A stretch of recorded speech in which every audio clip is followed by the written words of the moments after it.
The National Secretary of the Teachers Professional Association of Australia is a young man named Ed Schuller, and he gave a pretty rousing speech at the recent CPAC conference in Brisbane recently. In little over a century, the preeminent culture that set forth our nation of values with a clear moral framework has become a passenger, and chaos has necessarily ensued.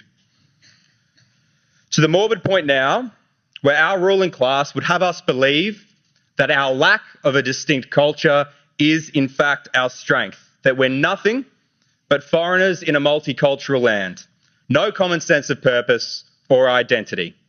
Our great country, born of untold trials and unrivaled exploration, built by the collective will of the working class, they're now working for what?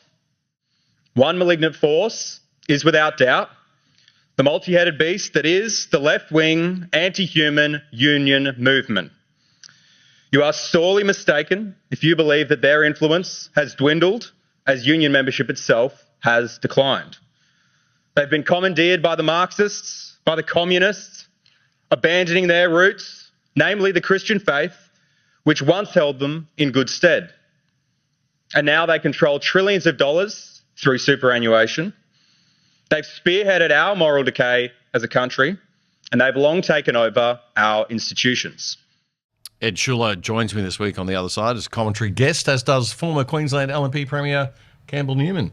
I want to talk about education policy nationally, but before we get to that, just quickly, Ed, your red unions, why are they called the red unions? I don't get it. Well, we started in Queensland and we were sort of associated with maroon, but then we went sort of nationally, and red, I don't know if it was a bit of a jab at the Labor Party, will take your colour. Yeah. Yeah, I mean, it's pretty funny, isn't it? It's a bit ironic, yeah.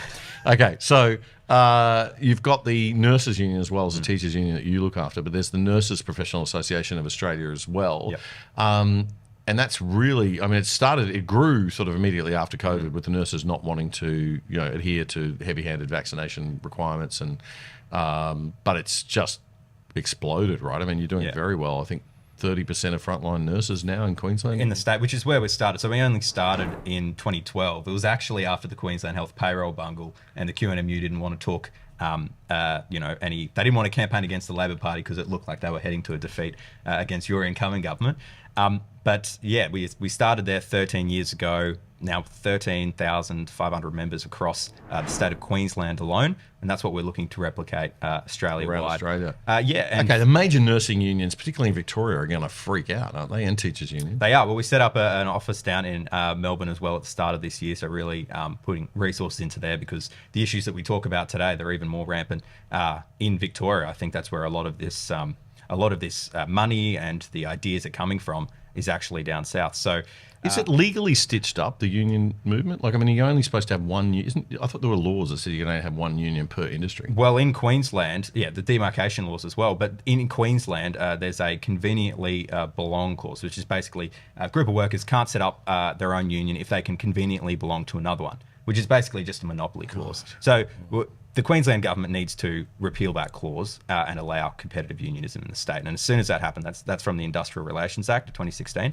soon as that happens, we're on a level playing field, and with the more affordable services that we provide, apolitical in nature, it's over for them. So that's why they hang on to it. That could be done in an hour or two in the Queensland Parliament. It's a unicameral parliament. And in what way, in what world is that controversial to anyone other than the incumbents who are funding the Labor Party? It's outrageous. It could be done. Just set up that is just remove that line, is what you're saying.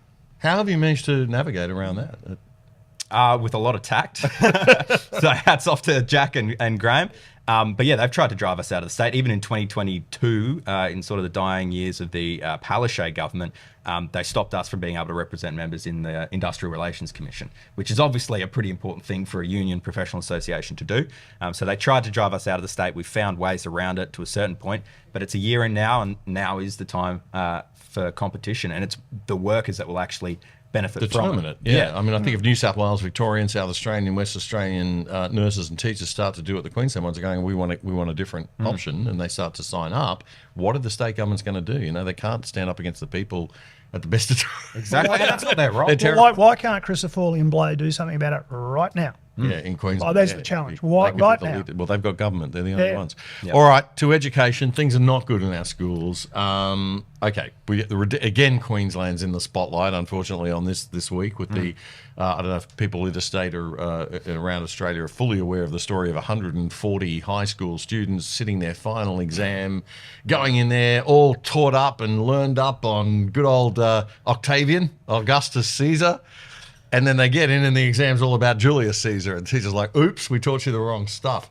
That is just a phenomenally appalling error that could only be the result of a system that is just a mess. That's the point. I mean, how many more bungles do we need? Whether it's in health, whether it's in education, the government can't run it. It can't run it well. It needs to be decentralised. And this is what we talk about. We've got a Go Local campaign where we want schools and hospitals to be run at a local level.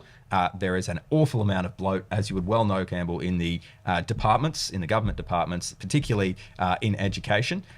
There are so many people, teachers with teaching degrees that should be on the front lines helping fix the teacher shortage crisis, but instead they're in cosy office jobs doing a whole lot of nothing.